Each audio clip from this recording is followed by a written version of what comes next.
남편이 친구를 만나러 나간다고 나간 그날, 1시간쯤 지나 친구에게서 다급한 전화가 걸려왔습니다. 니네 남편 돈 많은 여자랑 바람난 것 같아. 지금 최고급 레스토랑에서 둘이 같이 있는 거 봤어. 순간 머릿속이 새하얘지더라고요. 전화를 끊자마자 숨이 턱 막히는 심정으로 그 식당으로 달려갔고, 그곳에서 마주친 여자를 보는 순간 저는 그 자리에서 그대로 기절하고 말았습니다. 그날은 정말 다른 주말과 다름없는 평범한 주말이었어요. 주말마다 그렇듯 남편과 저는 여유로운 아침을 함께 보내고 있었죠. 둘 다 느긋하게 늦잠을 자고 일어나 제가 먼저 눈을 떠 커피를 내렸고요. 사실 저희 부부는 주말에는 먼저 일어난 사람이 커피를 내려주는 작은 약속을 하고 지켜왔거든요. 별것 아닌 것 같지만 서로를 먼저 생각하는 마음이 느껴지는 우리만의 소중한 의식 같은 거였죠. 그날은 정말 다른 주말과 다를 것 없는 평범하고도 여유로운 아침이었어요. 우리 부부는 먼저 일어난 사람이 커피를 내리기로 약속했기에 제가 먼저 눈을 떠 조용히 주방으로 향했죠. 커피 향이 퍼지는 부엌에서 머그잔 2개를 꺼내며 저는 혼자 웃었어요. 오늘은 내가 먼저네. 그렇게 혼잣말을 하며 따뜻한 아메리카노를 내렸습니다.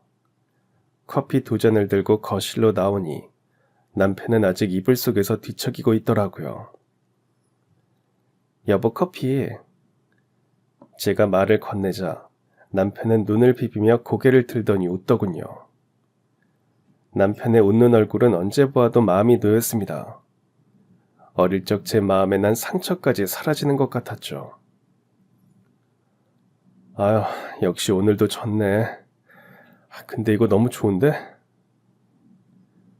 너스레를 떨며 부스스한 얼굴로 일어나 앉는 그 모습도 좋았고요. 잠시 후 거실 소파에 나란히 앉아 커피를 마시기 시작했죠. 남편은 제가 건넨 커피컵을 받아들며 말했어요. 아, 역시 당신이 내려준 커피가 최고야. 남편이 건넨 그 말 한마디에 괜히 기분이 좋아졌습니다. 햇살이 고요하게 비치는 창밖을 바라보며 우리는 이런저런 이야기를 나눴죠. 회사에서 있었던 일, 제가 요즘 빠져있는 드라마, 그리고 주말 장보기 리스트까지. 아무것도 특별할 것 없는 대화였지만 그 시간이 참 따뜻하게 느껴졌어요. 바로 이런 평범한 아침들이 우리 부부에겐 가장 소중한 기억이 되는 것 같아요. 이번 주에도 또 반전이 있었는데 말이야. 완전 소름 돋았어. 제가 그렇게 손짓을 섞어가며 이야기하자 남편은 고개를 끄덕이며 웃었죠. 그 드라마 때문에 당신 요즘 밤마다 흥분해서 못 자는 거 다 알아. 서로 드라마 이야기를 하면서 웃다가 회사에서 있었던 소소한 일도 이야기하고요.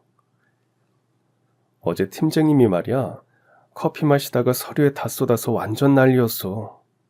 별것도 아닌 일인데 저희는 마주보고 배꼽 잡고 웃을 수 있는 게 좋았습니다. 이런 사소한 대화들이 저희 부부에겐, 아니 저에게는 참 소중했어요. 저는 어린 시절 이런 부부의 모습을 굉장히 동경하며 자랐거든요. 다양한 가정이 많다고는 하지만 저는 부모님이 모두 계신 집이 부러웠습니다. 그래서 그런 건지 남편과 소파에 나란히 앉아 커피를 마시며 웃고 있는 그 순간에도 문득문득 마음 한구석이 허전해질 때가 있더라고요. 남편이 저를 향해 따뜻하게 웃어줄 때면 어린 시절 문득 떠오르는 기억 하나가 제 속을 조용히 건드리곤 하죠. 제가 5살 무렵이었어요. 눈이 펑펑 내리던 겨울날이었고 엄마는 그날 아침 막 눈을 뜬 저를 꼭 안아주셨죠. 유진아, 엄마가 금방 다녀올게. 엄마가 가서 우리 유진이 좋아하는 인형 사올게. 엄마가 좋아하는 우리 유진이 웃는 얼굴로 기다려줄 수 있지? 엄마가 제가 좋아하는 인형을 사온다는 말에 저는 기분이 좋아졌습니다. 안 그래도 그때 가지고 싶던 인형이 있던 터라 크리스마스를 기다렸거든요. 눈이 내려서인지 아직 창밖이 밝지도 않은데 엄마가 인형을 사다 주겠다고 하니 좋았죠. 그래서 엄마를 향해 웃어 보이며 고개를 끄덕였습니다. 엄마는 그런 저를 꼭 안아주시더니 집 밖으로 나가셨고요. 하지만 엄마를 본 건 그 모습이 마지막이었어요.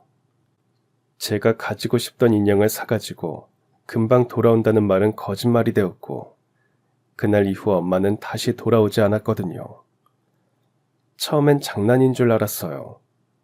숨바꼭질을 하는 건가 싶어서 이불소, 장롱 뒤, 마당 구석구석을 찾아다녔지만 아무리 찾아도 엄마는 없었습니다. 할머니가 주시는 밥도 다 먹고 TV 만화를 보면서 기다려도 안 오더군요.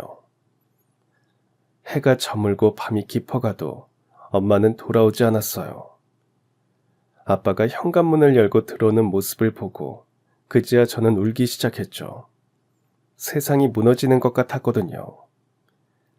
아빠가 집에 들어오는 시간은 굉장히 늦은 시간인데 그때까지 엄마가 오지 않는다는 건 다시는 엄마가 오지 않는 거라는 걸 깨달았으니까요.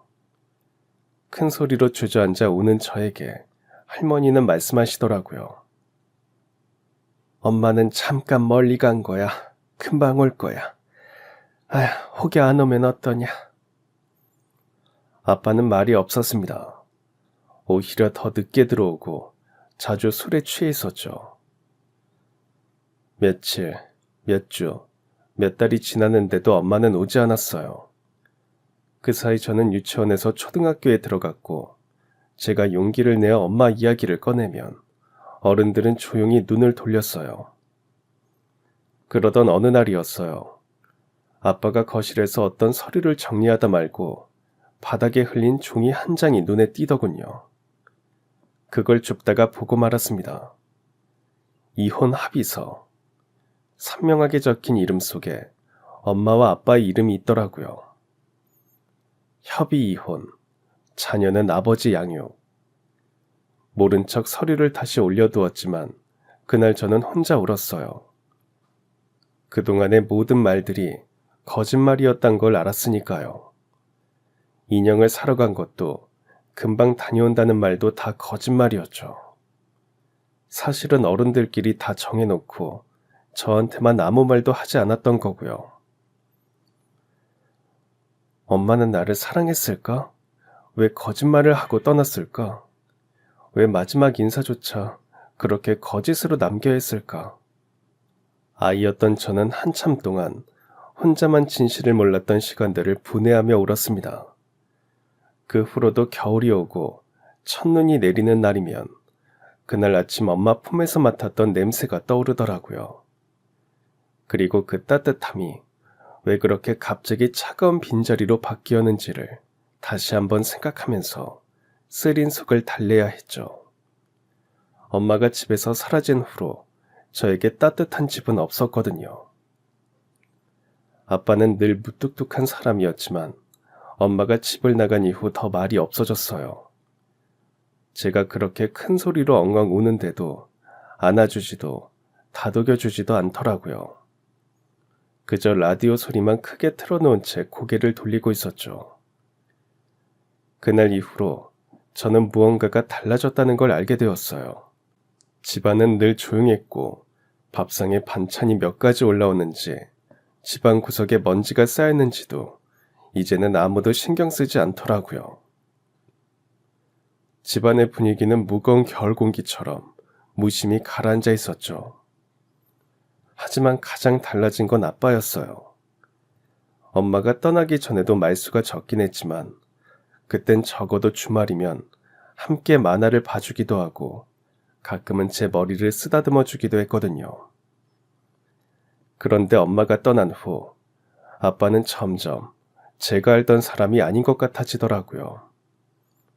퇴근하면 묵묵히 현관문을 열고 들어와 옷만 갈아입은 뒤 텔레비전도 안 켠 채 소파에 앉아 술을 마시기 시작했어요. 제가 말을 걸면 혹은 그래 한마디뿐이었고 어떤 날은 아예 대답조차 없었죠.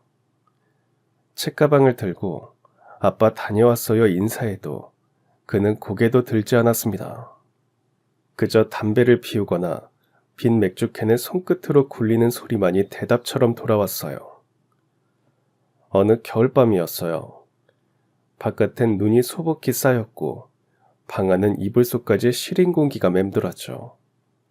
그날따라 유독 배가 심하게 아프더라고요. 숨을 쉴 때마다 통증이 밀려들었고 식은땀이 흐르더군요. 처음엔 꾹 참고 누워 있었는데 도저히 견딜 수가 없어서 겨우 몸을 일으켰어요. 할머니는 안방에서 깊이 주무시고 계셨고 저는 혼자 조용히 거실로 나왔습니다. 몸을 가누기도 힘들었지만 울음을 삼키며 겨우 불렀어요. 아빠, 나 배 아파. 소파에 누운 아빠는 TV를 틀어놓은 채 눈을 감고 있더라고요. 분명히 몸이 조금 들썩이는 게 보였어요. 하지만 아빠는 고개도 돌리지 않았고 아무 말도 하지 않았습니다. 그저 조용히 그대로 누워만 있더라고요. 그 순간 무서웠어요. 추운 것도 아픈 것도 아닌 혼자라는 사실이 너무 무섭더라고요. 겨우 약을 찾아 꺼내 먹고 저는 화장실 바닥에 주저앉았죠. 찬 바닥에 등을 기대고 앉아 몸을 웅크린 채 덜덜 떨면서 엄마가 있었으면 안 이랬을 텐데 그 생각만 머릿속을 맴돌았습니다. 그날 이후였어요. 왠지 모르게 아픈 걸 말하지 않게 되더라고요. 누가 알아주지 않아도 위로해주지 않아도 그냥 조용히 견디는 게 습관처럼 몸에 배어버리더라고요. 기쁜 일이 있어도 마찬가지였어요. 한 번은 학교에서 그림대회에 나가 상을 받았거든요. 파란 리본이 달린 상장을 들고 마음이 두근거리며 집에 왔습니다. 아빠, 나 상 탔어. 그 말이 얼마나 큰 용기였는지 지금 생각하면 참 어린 마음이 대견했죠. 아빠는 그때도 소파에 앉아 있었어요. 제가 말하자 그제야 천천히 고개를 돌리더군요. 그리고는 말없이 한참을 쳐다봤어요. 무슨 생각을 하는지도 모를 표정으로 그냥 가만히 보더라고요. 그리고 겨우 한마디 하더군요. 그래, 잘했네. 그 말이 끝이었어요. 박수도 웃음도 우리 딸 잘했다는 말도 없었습니다. 그렇게 저는 제 그림에 붙어있던 파란 리본을 떼어냈고 상장은 조용히 책상 서랍 안에 넣어버렸어요. 무슨 의미가 있나 싶었거든요. 그날 이후로도 그 상장은 서랍 안에서 한 번도 나와본 적이 없어요. 그 후로 누가 칭찬해주지 않아도 괜찮은 척했고 누가 알아봐주지 않아도 괜찮은 척했죠. 저는 그렇게 자라야 했습니다. 우리 집은 분명 사람이 살고는 있었지만 온기가 없었습니다. 말 그대로 겨울 같았죠. 눈이 오지도 않았지만 창문 너머로 찬바람이 스며드는 것처럼 집안엔 늘 쓸쓸함이 가득하게 느껴졌습니다. 나지도 않는 입김이 눈에 보이는 것 같을 정도로 말이죠. 어느 날은 너무 외로워서 라디오에 사연을 보낸 적도 있어요. 혹시라도 누군가, 단 한 사람이라도 제 얘기를 들어줄까 싶어서요. 하지만 답장은 오지 않았습니다. 아빠는 여전히 술 냄새만 풍긴 채 고개를 돌리고 있었고요. 그날 이후로 저는 더 이상 그 누구에게도 아무 기대하지 않게 되었죠. 세상에 나를 기억해주는 사람이 아무도 없는 것 같았어요. 그래서 스스로를 다독이는 법을 배워야 했고 기뻐도 슬퍼도 결국엔 나 혼자 삼키는 법을 익혔죠. 누군가의 따뜻한 말 한마디가 밥 한 끼 함께하는 그 평범한 순간이 얼마나 그리운지를 사무치게 느끼면서 그렇게요. 그래서였을까요? 저는 늘 따뜻한 집이란 말을 마음속에 품고 살았어요. 문을 열었을 때 다녀왔어 라고 말해주는 사람, 내 얘기를 귀 기울여 들어주는 식탁, 소파 위에 나란히 앉아 웃을 수 있는 그런 집을 꿈꾸면서요. 따뜻한 집은 TV 속에서나 있는 것처럼 보였거든요. 저를 위해 맛있는 밥을 짓는 밥 냄새가 나는 부엌, 따뜻한 커피를 함께 마시는 거실, 서로의 이야기에 귀 기울이는 부부의 모습. 그 모든 것들이 저에겐 동화 속 장면처럼 느껴졌죠. 물론 자라면서 할머니가 계셔서 밥을 굽는 일은 없었어요. 하지만 따뜻하다고 느껴본 적은 단 한 번도 없었습니다. 엄마와 아빠가 이혼하기 전부터 할머니와 함께 살았지만 늘 저에게 거리를 두는 분이셨거든요. 말수도 적고 저에게 웃어주신 적도 거의 없었죠. 그땐 그냥 그런 분인가 보다 했어요. 하지만 부모님의 이혼 후엔 상황이 달라졌습니다. 저를 돌보는 일이 고스란히 할머니 몫이 됐거든요. 그제 알았죠. 원래도 정을 주시는 분이 아니었는데 책임까지 얹혀버려서 더 무거워지신 거예요. 어린 마음에도 느껴지더라고요. 아침에 일어나 거실로 나가면 할머니는 항상 인상을 쓴 채 주방에 서 계셨죠. 조용히 국을 데우고 반찬을 꺼내 놓으면서도 제 눈을 잘 마주치지 않으셨어요. 간혹 제가 잘 먹겠습니다라고 하면 겨우 한 번 끄덕일 뿐이었고요. 대답도 없이요. 그 밥상은 늘 조용했고 무거웠죠. 맛은 있었지만 따뜻하지 않더라고요. 사람 손으로 만든 음식인데도 그 안엔 온기가 없었습니다. 할머니의 마음이 담겨있지 않다는 걸 어린 나이에도 알 수 있더라고요. 속상했지만 누구에게도 말할 수는 없었습니다. 할머니는 저에게 직접적으로 뭐라 하시진 않았지만 그 무언의 인상과 차가운 기류가 이미 많은 말을 대신하고 있었으니까요. 그때부터였던 것 같아요.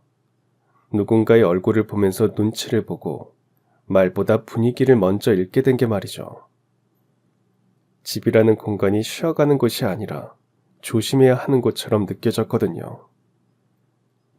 그렇게 저는 밥은 먹되 따뜻함은 모른 채 자라야 했습니다. 학교에서 가족 그림을 그리라고 했을 때 다른 아이들은 엄마, 아빠, 동생까지 알록달록 색칠하며 그렸지만 저는 늘 종이 한쪽 구석에 작은 사람 하나만 그렸죠. 우리 엄마는 멀리 여행 갔어. 그렇게 말하며 변명을 하는 게 제 나름의 방식이었던 것 같아요. 엄마가 저를 떠나 사라졌다는 걸 인정하지 않으면서도 다시는 돌아오지 않을지도 모른다는 걸 스스로 위로하는 방식이었던 거죠. 그래서인지 결혼을 한 후에 남편과 함께하는 평범한 모든 일상이 저에겐 너무나도 특별한 선물처럼 느껴지는 거예요.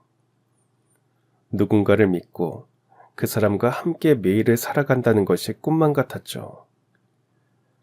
먼저 일어난 사람이 커피를 내리고 함께 웃으며 하루를 시작한다는 것도 동화 같고요.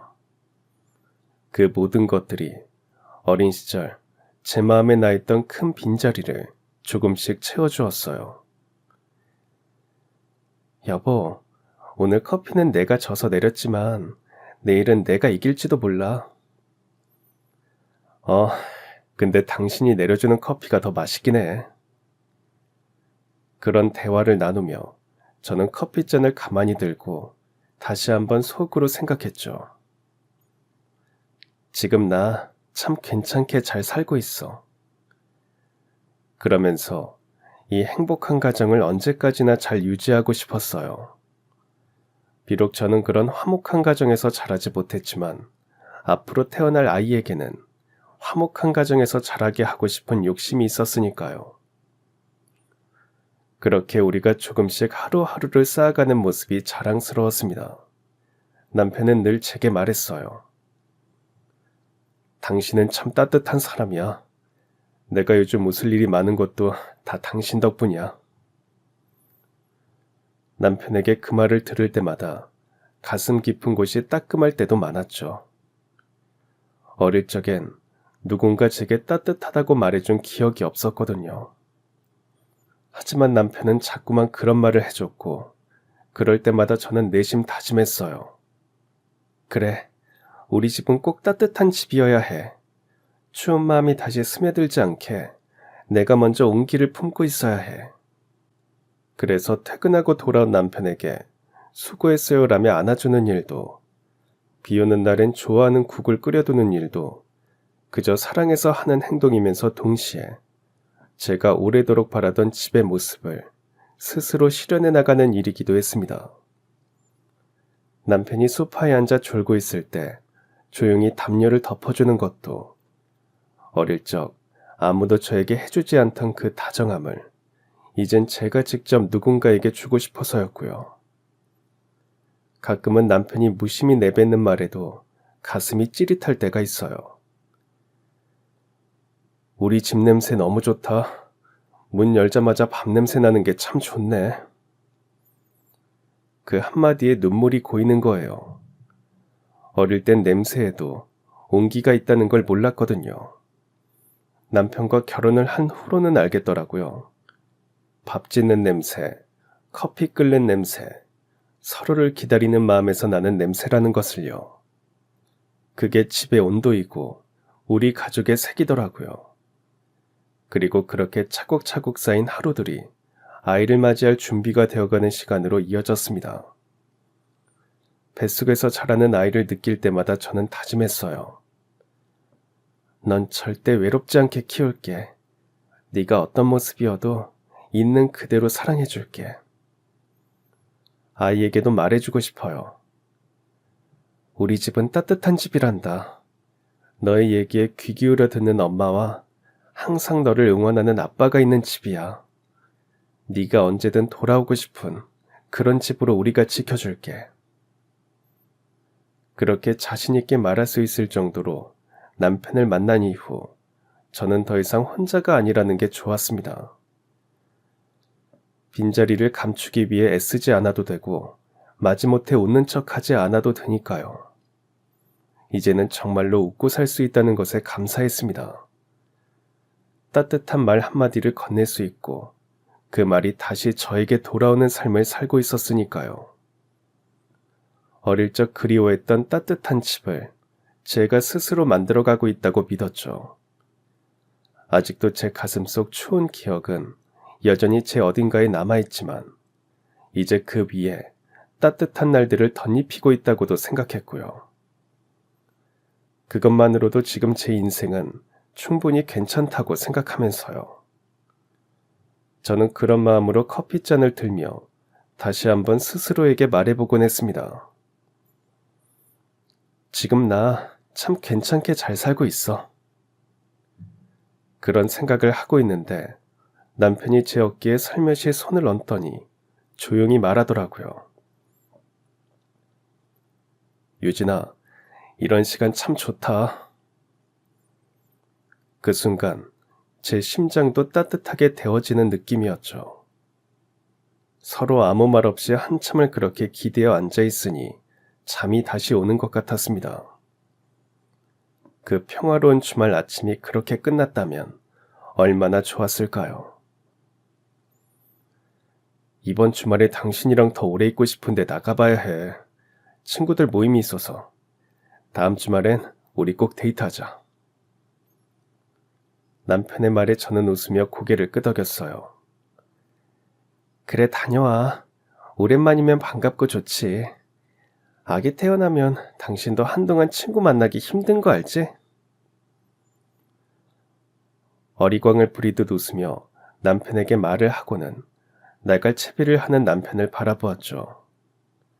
남편은 평소처럼 깔끔하게 차려입고 나가기 전 거실에서 제 옆에 앉아 환하게 웃었어요. 일찍 들어올게. 술 많이 안 마실게. 남편의 그 웃음을 보며 저는 늘 그래왔듯이 그를 믿고 안심했죠. 그렇게 남편은 현관문을 열고 집을 나섰고 저는 남편을 배웅했습니다. 뒤돌아보니 텅 빈 거실이 저를 기다리고 있더군요. 조금 허전한 마음이 들기는 했지만 남편이 돌아올 때 정돈된 집에서 맞이해주고 싶다는 생각이 들었습니다. 그래서 저는 청소기를 돌리고 빨래를 개고 부엌 정리를 했죠. 빨래를 다 개고 나니 햇살이 거실 가득 들어와 있더라고요. 유난히 포근한 햇살에 기분이 좋아졌습니다. 저는 주방에서 따뜻한 허브차를 한 잔 우려 마시는데 숨이 차더군요. 그래서 배를 살며시 쓸어내렸습니다. 아가야, 오늘도 엄마랑 잘 지내보자. 그 순간 마치 답을 하듯 뱃속에서 톡톡 발길질이 느껴졌어요. 아이가 아직 세상 밖으로 나오지 않았지만 어느새 저와 함께 이제 제법 리듬을 맞추고 있는 기분이었죠. 그 조그마한 움직임에 괜히 마음이 찡해서 혼자 피식 웃음이 나오더라고요. 잠시 소파에 앉아 남편과 찍은 사진들을 다시 들여다봤어요. 결혼한 지 2년, 싸운 날보다 웃은 날이 훨씬 많았고 남편은 늘 제게 따뜻한 사람이었죠. 특히 임신하고부터는 더 살뜰히 저를 챙겨주더라고요. 제가 힘들까봐 무거운 물건도 들지 말라며 잔소리처럼 말하면서 다 들어주고 밤에 제가 깨면 조용히 일어나 물을 건네는 것도 다 고맙고 따뜻한 기억이에요. 살가운 부모님을 보고 자란 남편은 따뜻함을 잘 표현하는 사람이었습니다. 시아버님이 시어머니께 하는 그대로 저에게 하는 사람이더라고요. 처음 만났을 때부터 남편의 그런 점에 반하기도 했죠. 대학 때부터 친하게 지내던 친구가 소개를 시켜줬는데 만나지 않겠다고 고집을 부린 것이 무색하게 남편을 만난 지 2시간 만에 푹 빠졌거든요. 그러고 보니 그날이 아직도 생생하게 떠오릅니다. 친구가 굳이 한번 만나보라며 끌고 나간 자리였죠. 솔직히 말하면 억지로 나온 소개팅이었고 큰 기대도 없이 나갔습니다. 늦가을, 살짝 스산한 저녁 공기 속에서 저는 카페 문을 열었고 먼저 와 있던 남편은 창가 자리에 앉아 있더라고요. 제가 하도 싫다고 하니 친구 커플도 함께 나간 자리라 힐끗 보기만 했죠. 그때 남편은 짙은 남색 니트에 깔끔한 셔츠 차림이었는데 차분한 인상이지만 눈웃음이 참 따뜻한 사람이라고 생각했습니다. 인사를 나누고 눈이 마주쳤을 때 이상하게 마음이 놓였어요. 제가 평소엔 낯을 좀 가리는 편인데 남편 앞에서는 어색하지 않더라고요. 그렇게 나누기 시작한 그날의 대화는 유난히 길었습니다. 취미 이야기에서부터 가족 이야기, 앞으로의 삶에 대해 생각하는 방향까지 이야기하면서 곁에 있는 친구가 신경 쓰이지 않을 만큼 집중하게 됐고요. 저는 말끝마다 나도 그런데? 하고 웃었고 남편은 이런 우연이 계속되면 필연 아닐까요? 라며 장난처럼 말했죠. 그 말을 들으며 웃었지만 속으로는 그 순간 뭔가 툭 하고 마음속에 들어앉는 느낌이 들었습니다. 누군가와 그렇게 공감하며 대화를 나눠본 게 너무 오랜만이어서요. 남편과 그렇게 2시간 남짓 앉아 있었을 뿐인데 저는 집에 돌아오는 길에 괜히 입꼬리가 내려오질 않더라고요. 심장이 확실히 두근거리고 있었거든요. 그리고 그 다음날 남편에게서 한 줄짜리 문자가 왔을 때 기뻤죠. 커피보다 유진 씨가 더 좋았어요. 또 뵐 수 있을까요? 그 문자 하나에 저는 하루 종일 휴대폰만 들여다보고 있더라고요. 그렇게 우리는 자주 만나게 되었고 둘 다 바쁜 시기를 보내고 있었지만 이상하게 서로를 향한 시간은 절대 아깝지 않았습니다. 주말마다 거창한 데이트가 아니어도 공원 벤치에 앉아 도란도란 이야기하고 비 오는 날엔 서로에게 우산을 들고 달려가기도 했죠. 남편은 처음부터 저에게 진심이었어요. 언제나 정직했고 다정했고 무엇보다 저를 귀하게 여겨줬죠. 어느 날 남편이 그러더군요. 유진이 너랑 있으면 세상이 좀 덜 복잡한 것 같아. 나한텐 그게 참 고마운 일이야. 그 말에 저는 가슴이 뜨거워졌고 그 순간 저는 알았어요. 아, 이 사람 거라면 어떤 날도 함께 견딜 수 있겠구나. 그렇게 계절이 2번 바뀌고 우리는 결혼을 했습니다. 그 사람의 아이를 품고 따뜻했던 시작을 떠올리며 조용히 웃고 있는 중이라는 걸 실감할 때마다 저도 모르게 배시시 웃음이 나곤 하더라고요. 그런 추억을 떠올리며 사진을 넘기다 문득 남편이 오늘 나간다는 친구들 모임이 갑자기 마음에 걸렸습니다. 사실 별일 아닐 수도 있는데 그냥 좀 이상했어요. 친구들 모임이라기엔 너무 갑작스럽지 않았나? 요즘 친구들 이야기도 안 했는데 누가 나온다는 거였지? 그러다가도 그냥 단순한 제 촉일까? 아니면 요즘 감정 기복 때문일까 싶어 괜히 스스로를 다그쳤습니다. 남편을 믿자고 괜한 생각하지 말라면서 의심을 떨쳐냈죠. 주말까지 미뤄놓았던 집안일을 마친 후 소파에 앉아 TV에 집중하려고 했어요. 화면 속 예능 프로그램 속에서 사람들이 웃음을 자아내는 중이었죠. 그날 오후 창밖에서 비가 내리기 시작하더군요. 저는 커튼을 살짝 걷고 우두커니 창밖을 바라보다가 다시 핸드폰을 들었어요. 남편이 보낸 마지막 메시지를 다시 읽어보며 괜히 메시지를 더 기다리게 되더라고요. 집에서 나간 지 고작 20분 만에 온 문자였어요. 조금 늦을 수도 있어. 미안해. 많이 기다리지 말고 저녁 먹어. 알겠다는 답장을 보내고 나서도 괜히 핸드폰을 손에서 놓지 못했습니다. 조금 전까진 그렇게 따뜻하던 거실이 조금 낯설게 느껴지기도 시작했고요.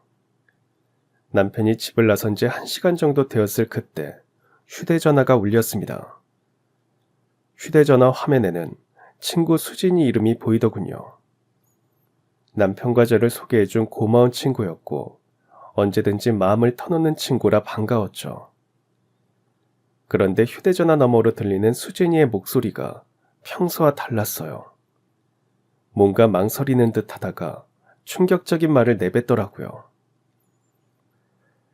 너희 남편 지금 땡땡 레스토랑에서 어떤 여자랑 단둘이 밥 먹고 있어. 근데 여자가 나이는 좀 들어 보이는데 엄청 고급스러워 보여. 그런데 분위기 좀 이상해. 앉을 때 의자도 빼주더라. 엄청 챙기더라고. 혹시 바람난 거 아냐? 그 말을 듣는 순간 제 머릿속이 하얘졌어요. 친구가 말한 그 레스토랑은 비싸서 쉽게 발을 들일 수 있는 그런 곳이 아니었거든요. 제가 전에 한번 가보고 싶다고 하자 남편이 아이 낳기 전에는 꼭 가자고 하던 레스토랑이었죠. 그랬던 그곳에서 제 남편이 다른 여자와 집에서 멀지도 않은 그곳에서 믿고 싶지 않았어요. 하지만 심장이 너무 세게 뛰었고 가만히 앉아있을 수가 없더라고요. 저는 그대로 택시를 타고 그 레스토랑으로 달려갔습니다. 차창 너머로 점점 식당이 가까워질수록 제 머릿속은 복잡해지더군요. 설마 우리 준호 씨가 그럴 리 없는데 혹시 내가 모르는 다른 문제가 있었던 걸까? 아니야, 그는 그럴 사람이 아니야. 그래도... 마음을 졸이며 눈물을 참고 택시에서 내릴 때는 다리가 휘청거렸습니다. 레스토랑 앞에서 저는 두 손으로 가슴을 꼭 움켜쥐며 안으로 들어서지 못했죠. 하지만 확인을 해야 한다는 생각에 레스토랑 안으로 들어섰고 그 광경을 보고 말았어요. 정말 남편이 낯선 여자와 마주 앉아 있는 그 모습을요. 남편과 마주 앉아 뒷모습만 보이기는 했지만 그녀는 깔끔한 정장 차림에 고급스러운 분위기를 풍기고 있더라고요. 남편은 그런 그녀를 바라보며 무척 진지한 표정을 짓고 있었습니다. 그 모습을 보는 순간 저는 그대로 식당 바닥에 주저앉고 말았어요. 눈앞이 핑 돌았고 숨도 잘 쉬어지지 않았거든요. 주변 사람들의 시선 따위는 보이지 않더라고요. 왜 여자랑 여기에... 당신 대체 나 몰래 무슨 짓을 하고 있는 거야? 제 외침에 남편은 저를 향해 달려왔고 그녀는 고개를 돌려 저를 보았습니다. 그 순간 제 눈에 들어온 그 여자의 얼굴을 보고 저는 또 숨이 멎을 뻔했어요. 그 여자는 제가 5살 때 집을 나간 제 엄마였거든요. 꿈속에서조차 잊지 못하고 지워지지 않던 그 얼굴이더라고요. 엄마는 저를 보고 놀란 듯 천천히 자리에서 일어나 저를 보더군요. 그 모습에 어릴 적 엄마가 저를 두고 떠나간 그날의 기억이 한꺼번에 되살아나는 것 같았죠. 제가 쓰러지듯 주저앉자 남편은 급하게 달려왔고 제 손을 붙잡고 말했어요. 유진아, 미안해. 놀라게 해서 미안해. 놀랄까봐 먼저 말을 못했어. 오늘 집에 가서 이야기하려고 했는데 내가 너무 어리석었다. 미안해. 아이 달리듯 저를 달리는 남편이 보였지만 아무 말도 할 수 없었습니다. 그저 남편의 손에 이끌려 남편과 엄마가 마주 앉아있던 자리에 함께 앉게 됐죠. 그리고는 병실에 누운 사람처럼 멍한 상태로 저는 남편의 말을 들었습니다. 남편은 제 손을 잡고 천천히 저를 진정시키며 말했어요. 며칠 전에 여기 어머님이 나한테 먼저 연락하셨어. 당신한테는 도저히 연락할 용기가 없었다고 하시더라. 하지만 당신을 너무너무 보고 싶다고 하시는 거야. 건너서 우리 결혼 소식까지 들으셨는데 연락을 못 하셨대. 너한테 너무 미안해서 계속 망설이다가 결국 나한테 연락하셔서 부탁하신 거야. 오늘은 대신 내가 먼저 뵙기로 한 거고, 사실 나도 걱정이 됐거든. 확실히 당신 어머님이 맞는지 확인도 해야 할 것 같아서. 괜히 당신에게 먼저 말하고 아무 정보 없이 마주하게 되면 당신 놀랄 것 같고, 어머님이 어떤 사람인지 네가 마주해도 되는 사람인지 확인해보고 싶었어. 남편의 말을 들으며 엄마를 바라본 저는 울기 시작했습니다. 그래도 왜 나한테 말 안 했어? 내가 얼마나 놀랐는지 알아? 수진이한테 전화 받고 정말 무슨 일이 난 줄 알았다고. 그러자 남편은 배시시 웃으며 제 어깨를 두드리며 말했습니다. 유진아, 당신이 항상 말했잖아. 엄마가 미웠지만 그래도 한 번쯤은 보고 싶다고. 그런데 당신한테 상처 남기고 싶지 않았어.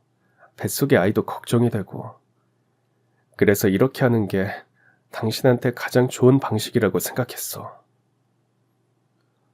저희의 대화를 듣고 있던 엄마는 눈물을 연신 닦으며 조용히 고개를 숙이고 있다가 말씀하시더라고요. 유진아, 미안하다. 가난해서 아무것도 해줄 수 없는 엄마로 남기 싫었어. 그때는 아무것도 없이 쫓겨나듯 이혼을 해서 도망쳤지만 지금은 조금 너한테 부끄럽지 않은 사람이 된 것 같아서 그래서 이제야 찾아왔어. 미안해. 엄마가 너무 늦었지. 엄마의 말을 듣고 제 마음 한구석이 이상하게 저릿했어요. 그냥 멍하니 엄마를 바라봤죠. 엄마가 떨리는 목소리로 조심스럽게 말을 꺼내시더라고요. 사실 유진이 너한테는 말 못했지만 그날 너희 아빠랑 이혼하고 정말 아무것도 없이 집을 나왔어. 너희 할머니 등살에 쫓겨나듯 나왔으니까. 나는 친정도 없었고 아는 사람 하나 없는 낯선 도시에서 맨손으로 시작해야 했어. 엄마는 손을 꼭 쥐고 눈에 눈물이 고인 채 계속 말씀하셨어요. 너 하나만 생각했어. 언젠가 내가 부끄럽지 않은 엄마가 되면 그때는 네 앞에 당당히 나타나자고. 그래서 정말 미친 듯이 일했어. 처음엔 막노동도 하고 여기저기 채워준다는 공장에서도 일하게 됐어. 돈 모을 생각에 밥 먹을 시간도 없이 하루 종일 기계 소리 들으며 살았지. 그런데 운이 좋았는지 성실하다고 손 빠르다고 칭찬도 받고 하나둘 책임 있는 일도 맡게 되더라. 그렇게 몇 년 일하다 보니 나도 요령이 생겨서 나중엔 공장에서 기술을 배웠고, 그러다 나만의 아이디어가 생기면서 결국엔 내가 직접 공장을 차리게 됐어. 이렇게 너희 앞에 나설 수 있기까지 30년이 걸린 거야. 미안해. 너무 늦게 와서. 그제야 제가 조심스레 물었어요. 그럼 엄마는 저를 버리고 떠난 게 아닌 거예요? 제 물음에 엄마는 조용히 고개를 끄덕이시며 우셨어요. 그럼 엄마가 우리 유진이를 어떻게 버리니? 유진이 너가 내 전부였는데. 내가 고아만 아니었어도 엄마는 너를 그 집에 두고 나오지 않았을 거야. 너희 할머니와 아빠가 어떤 사람인지 알면서 너를 두고 오기가 나도 쉽지 않았어. 그렇게 말하며 눈물을 흘리는 엄마를 보니 제 마음속 겨울바람이 조금은 누그러지는 것 같더라고요. 그러다 너무 놀라서인지 배가 뭉쳐와 더 이상 앉아있을 수가 없었습니다. 제가 너무 힘들어하자 남편은 일단 오늘은 헤어지고 생각을 정리한 후에 다시 만나자고 엄마와 약속을 잡아주더라고요. 엄마 역시 제 상태가 걱정되셨는지 남편과 제가 차를 타는 모습까지 보시더군요. 그렇게 집으로 돌아온 우리 부부는 아무 말도 없이 침대에 누워있다 잠이 들었습니다. 다음날 아침, 일찍 눈이 떠졌지만 둘 다 먼저 일어나지는 않았고요. 남편에게 화가 나진 않았지만 머릿속이 복잡해 아무것도 하지 못하는 상태였죠. 남편은 혹여나 제가 마음이 상했을까 그저 곁에 있어주는 것 같더군요. 항상 그저 제 곁에 있어주는 사람이니까요. 그러다 제가 먼저 입을 뗐죠. 오해한 건 미안해. 그리고 나 대신 엄마 먼저 만나줘서 고마워. 제 말에 남편은 저에게 다가와 가만히 안아주면서 어깨를 토닥여 주더라고요. 그러더니 엄마를 오래 기다리지 않게 해드리자고 말했습니다. 저도 남편의 말에 고개를 끄덕였는데 저도 모르게 눈물이 나더군요. 손 한 번 잡지 못하고 헤어진 엄마의 얼굴이 떠오르면서요. 30년의 세월이 엄마를 익숙한 얼굴에서 낯선 존재로 만들었다는 게 슬펐습니다. 그렇게 며칠 후 회사를 마치고 저와 남편은 손님을 맞을 준비를 하며 분주했습니다. 엄마를 집으로 초대했거든요. 다른 곳에서 만날까도 궁리했지만 저희 집이 가장 좋을 것 같더라고요. 엄마에게 제가 차린 음식을 선보이고 싶은 마음도 있었죠. 엄마가 저 어릴 적 잘해주시던 달걀국이 그리워 여러 번 도전한 끝에 비슷한 맛을 낼 수 있어 그 국을 끓여드리고 싶었습니다. 별거 아닌 음식이었지만 저 역시 엄마를 그리워하고 있었다는 의미이기도 했으니까요. 초인종이 울리고 엄마는 어색한 미소를 지으며 저희 집으로 들어오셨습니다. 엄마가 저에게 인형을 사오겠다고 했던 그날부터 그렇게 문을 열고 들어오는 엄마의 모습을 그토록 기다렸던 저는 눈물이 터져 주저앉아 울어버렸어요. 현관문이 열릴 때마다 엄마가 오지 않을까 기다리던 5살로 돌아간 것 같았거든요. 엄마는 약속했던 인형은 아니었지만 귀여운 토끼 인형을 사오셨더라고요. 곧 태어날 저희 아이를 위한 선물이라고 하시면서요.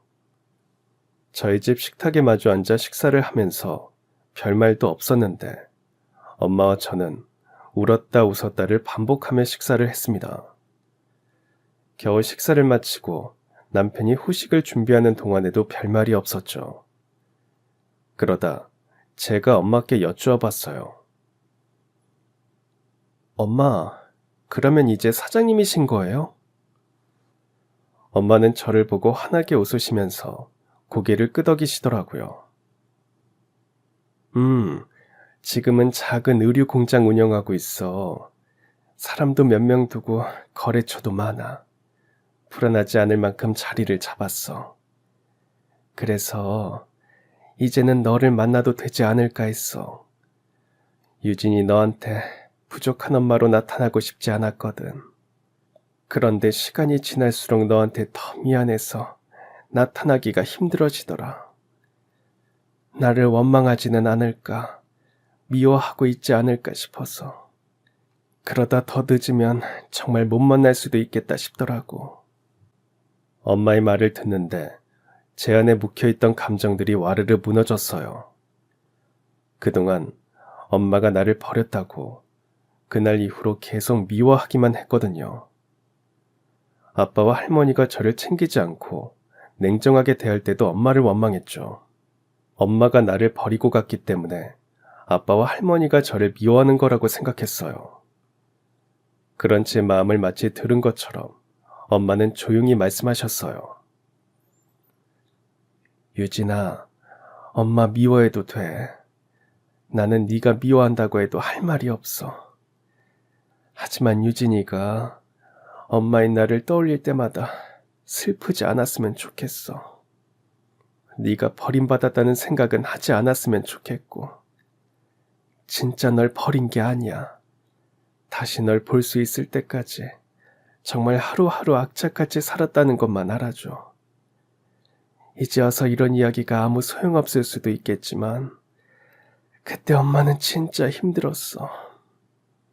매일 꼬집고 구박하는 너희 할머니, 그 모습을 보고도 모른 척하는 너희 아빠. 5년을 버텼지만 달라지지 않더라고. 그래서 떠나기로 한 거야. 하지만 정말 너를 다시 데리러 가려고 했어. 돈 많이 벌어서 가려다 너무 늦었지. 세월이 흐르고 보니 너를 곁에서 지키는 게 너에게 더 좋았을 수도 있었겠지만 그러지 못해서 너무 미안해. 엄마는 너에게 더 나은 엄마이고 싶었어. 그 순간 저는 천천히 자리에서 일어나 엄마에게 다가갔어요. 잠시 머뭇거리다가 눈물로 얼룩진 얼굴로 엄마를 꼭 안았죠. 엄마, 늦었지만 와줘서 고마워. 나 진짜 엄마 보고 싶었어. 엄마도 조심스럽게 일어나시더니 저를 안으시더라고요. 우린 아무 말 없이 그렇게 끌어안고 오랜 세월의 눈물을 흘렸어요.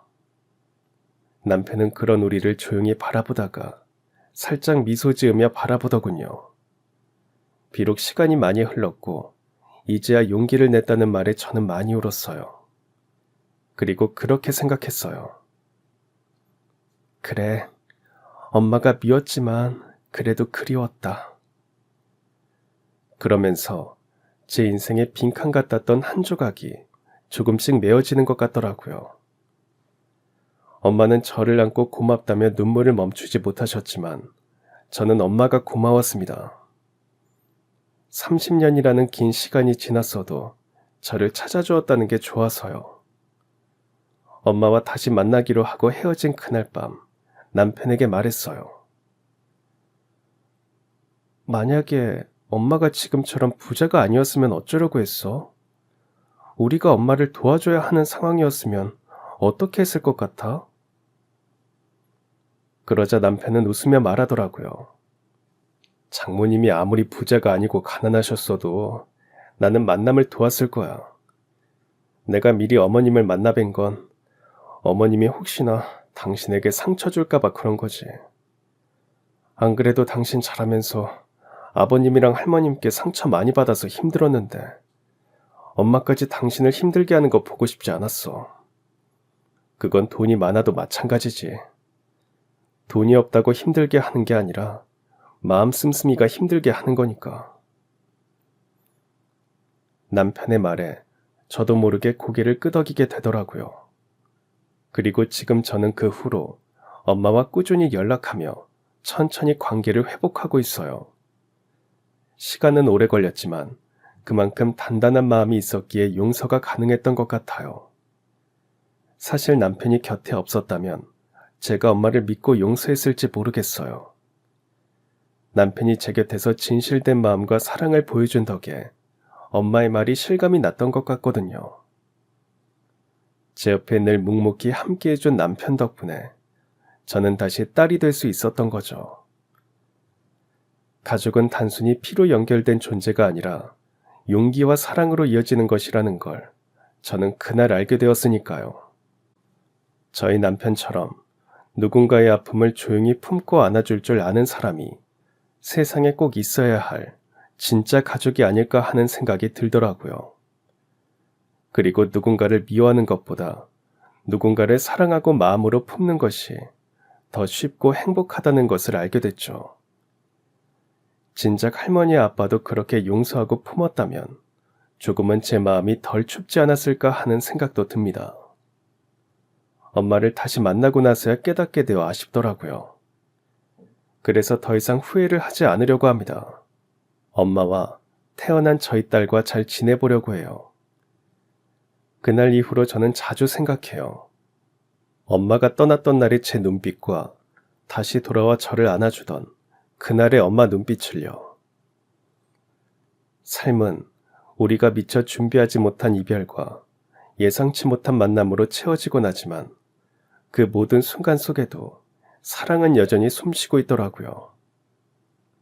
엄마를 원망했던 시간도 그리워했던 순간도 결국은 사랑이라는 말로 설명되는 마음이었어요. 그 마음을 이제라도 너무 늦지 않게 전할 수 있어서 다행입니다. 그리고 깨달았어요. 상처를 주었던 시간보다 다시 손을 잡는 용기가 훨씬 더 오래 마음에 남는다는 걸요. 이제 저는 누구의 딸로 불리는 일이 조금은 따뜻해졌어요. 그걸 가능하게 해준 엄마에게, 그리고 제 손을 놓지 않은 남편에게 진심으로 고맙다는 말을 전하고 싶습니다. 그래서 오늘 이 이야기를 이곳에 남깁니다. 혹시라도 누군가 지나간 상처 때문에 망설이고 있다면 그 마음에도 다시 따뜻한 계절이 찾아올 수 있다는 걸, 저처럼 다시 웃을 수 있는 날이 온다는 걸 꼭 믿어주었으면 해서요. 그러니 여러분, 상처받았다고 웅크리지 마세요. 웅크리다 보면 따뜻한 온기도 못 들어오더라고요. 따뜻한 온기가 상처를 치료하는 약인데 말이죠. 여러분들도 따뜻한 온기로 치유받고 행복하게 웃으시길 바라며 저의 이야기를 마치도록 하겠습니다. 들어주셔서 감사합니다. 그럼 지금까지 사연 들어주셔서 감사합니다. 사연이 재밌으셨다면 구독과 좋아요 부탁드려요. 감사합니다. 안녕히 계세요.